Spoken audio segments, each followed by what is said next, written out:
Yeah, hey, Lee and Kim, that Entergy had a phone conversation with reporters earlier today just to kind of explain how this process is working, what they are doing, and we just kind of wanted to have a candid conversation in layman's terms about what people can expect. So, of course, everyone's in the dark for the most part, but we are starting to see some of those green areas light up. You mentioned the Little Woods area in New Orleans East is starting to come on, the VA hospital as well, New Orleans Fire Department, it was said this morning, is also starting to come on. But those, the VA hospital, New Orleans Fire Department, those are what we call critical areas, critical infrastructure that Entergy is trying to bring back. So, everyone's asking, when can we expect my power to come back on? When is Uptown going to come back on? Bayou St. John, West Wego, etc. When are our specific neighborhoods going to come back on? The long and short of it is Entergy says we cannot tell you right now. And that's just because they are doing their assessments. Approximately, they said about 50% of their assessment has been completed. They still need to assess what exactly they're dealing with, and then on top of that, begin to work to bring that power back on. So that's just a little bit about the process that they're currently going through. They haven't even fully assessed the entire system. And that's not only New Orleans, that's also the outside, the greater metro area, Jefferson Parish, etc. So there's still a lot of assessment that needs to go on. They said that after they make that assessment, they're hoping that tonight, maybe tomorrow, they will begin to put pen to paper on when those specific neighborhoods can come back on. So we don't know now, but it's still going to take a little while to get that information on when you can expect power back on your block. But just remember, they are going to be focusing on those critical areas first. We know that those hospitals need some power immediately. They need power ASAP. So those are those areas that Entergy is going to concentrate on trying to bring back up first. So let's just kind of, in terms of how they are going to bring power back to the area, let's go to the map to do a little, explaining on exactly how this is working, why it's such a precarious system, and why they are taking so slow, careful steps to bring power back. All right, so switching to the Entergy map. This is, the Entergy outage map that we're so used to and accustomed to seeing. Of course, you see those little green areas out in the east. Little Woods neighborhood that we talked about, they have their power back. They are starting to see lights back. And then we also see the VA hospital over here that is reflecting a little green. So, let's talk again about how Entergy is bringing power back. If we zoom out a little bit, here is Slidell, the greater New Orleans metro area here. The way Entergy leaders explained it was there is a feeder line from Slidell. So it's right here, coming from Slidell, that being a component. There are three major components: the Slidell feeder line, there's also the New Orleans power system in New Orleans East over here, and then there's what's referred to as a chunkier power plant, the 9 Mile 6 plant in West Wego over here. So those are the three major components that they're looking at to bring power back on in New Orleans and then the greater metro area. What this Slidell feeder line, we're zooming out a bit, what this Slidell feeder line does is create a redundancy. It creates a little wiggle room. There were a lot of analogies used from when you're driving a car, you want to make sure you have a spare tire. You don't need a spare tire, but you want to make sure you have a spare tire just in case something goes wrong. You have a little wiggle room, you have a redundancy, you have a buffer zone space that you can work with. That's what this Slidell line is serving its purpose, just as kind of that buffer line. It was also explained if you had a cup of water filled to the very brim. You know how difficult it is. A lot of us have, if you've ever worked in a restaurant, if you just carried a cup full of water, you know how difficult it is to balance that full to the brim without spilling a drop. Well, that's what Entergy is dealing with right now. They don't want to spill any of that water out of the cup. So this Slidell line is acting as a little bit of a buffer, giving a little bit of wiggle room at the top of that cup, so that if, for say, we start bringing power back on in New Orleans East, someone plugs in a generator and we have a little additional power there is that wiggle room that the Slidell line is providing.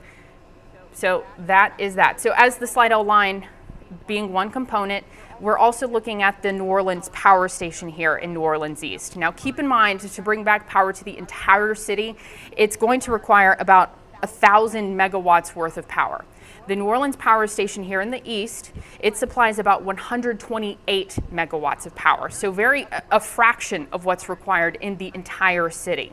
So as the Slidell line is working with the New Orleans Power Station, slowly, as we talked about, bringing, creating that redundancy, a little bit of space, a little bit of wiggle room at the top of the cup, they'll start to bring on neighborhoods slowly but surely. So as they start to bring on neighborhoods slowly but surely, creating that little wiggle room with the Slidell line over here, then they can start bringing power back and connecting to the West Wego plant, what's called this 9 Mile 6 plant in West Wego, kind of creating a circle. And that's what they want to do, create a circle to help bring back power to the entire metro area. This 9 Mile 6 plant is a lot bigger than the New Orleans power system. 9 Mile 6 supplies about 560 megawatts of power. So 560 on top of about 128 megawatts on top of the Slidell additional wiggle room that it's supplying will eventually, hopefully, bring back power to the entire metro area. Once that loop is created, going from west to east, then we can really start building on other lines, redundancies, plants, transmission lines, etc., to bring back power to the entire system. So I know that everyone's really hoping to get their power back soon. Again, just to reiterate, Entergy said we can't tell you, we can't give you a definitive answer on when your neighborhood's going to come back up from the Marigny, Bywater, Uptown. We can't give you those exact answers right now. They're hoping, they're going through their assessments pretty quickly. Again, we talked about 50% assessment is done right now. Once they get that assessment, they're hoping that tonight, maybe into tomorrow, they can start giving us more definitive answers on when we can expect that power back on. So I know we threw a lot at you. We kind of just wanted to have a candid conversation in layman's terms on how this power is expected to come back to the city. Still a lot of questions, but we are starting to see that light come back on.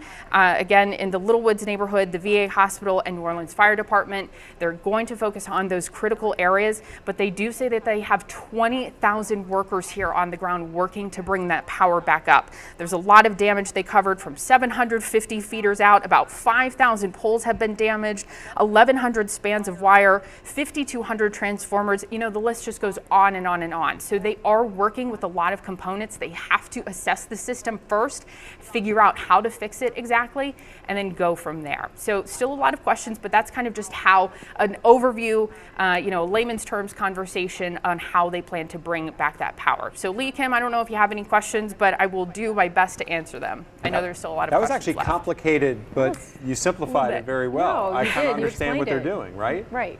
Yeah. So that will power, they feel that workaround, if you will power the whole area for, I guess, until they find a more permanent solution? Yeah, we're still working with a lot of down transformers and such, so they just have to add it little by little, because they said we don't want to turn everything on at one time. You can't just ignite the city all at once, because then it could all go down again. They were talking about the key really being this New Orleans power station. It can start from black. They said it was a black start it had black start capabilities. So turning that on from black, now they can slowly add power back on little by little throughout the city, but you don't want to overwhelm it, because otherwise it's going to go down and then we're going to have no power again. So that's why this is such a delicate, kind of really piecemeal process, to not overload that New Orleans power station and slowly add on power neighborhood by neighborhood, little by little, going east from west until we create a whole loop. So when you talk east to west, creating a whole loop, does that incorporate Jefferson Parish too? Well, the presumption is that once you go from east to west, that will create a stronger system, and then we can start building on further west into Jefferson, into those other areas. That's not going to be, we don't need to just add New Orleans in order to add the other parishes. The way it was kind of explained is they are working different areas. That's why we also see some lights coming on in the Kentwood area, in the I-55 corridor. So there are some other things at play, but that just New Orleans metro-wise is how we're going to strengthen and bring power back on little by little. And that makes sense. I mean, because we did hear of some power coming back on in New Orleans East. Actually, the lady who we interviewed last night about the gas station that was looted on Crowder Boulevard got power back today. So New Orleans East was really first up.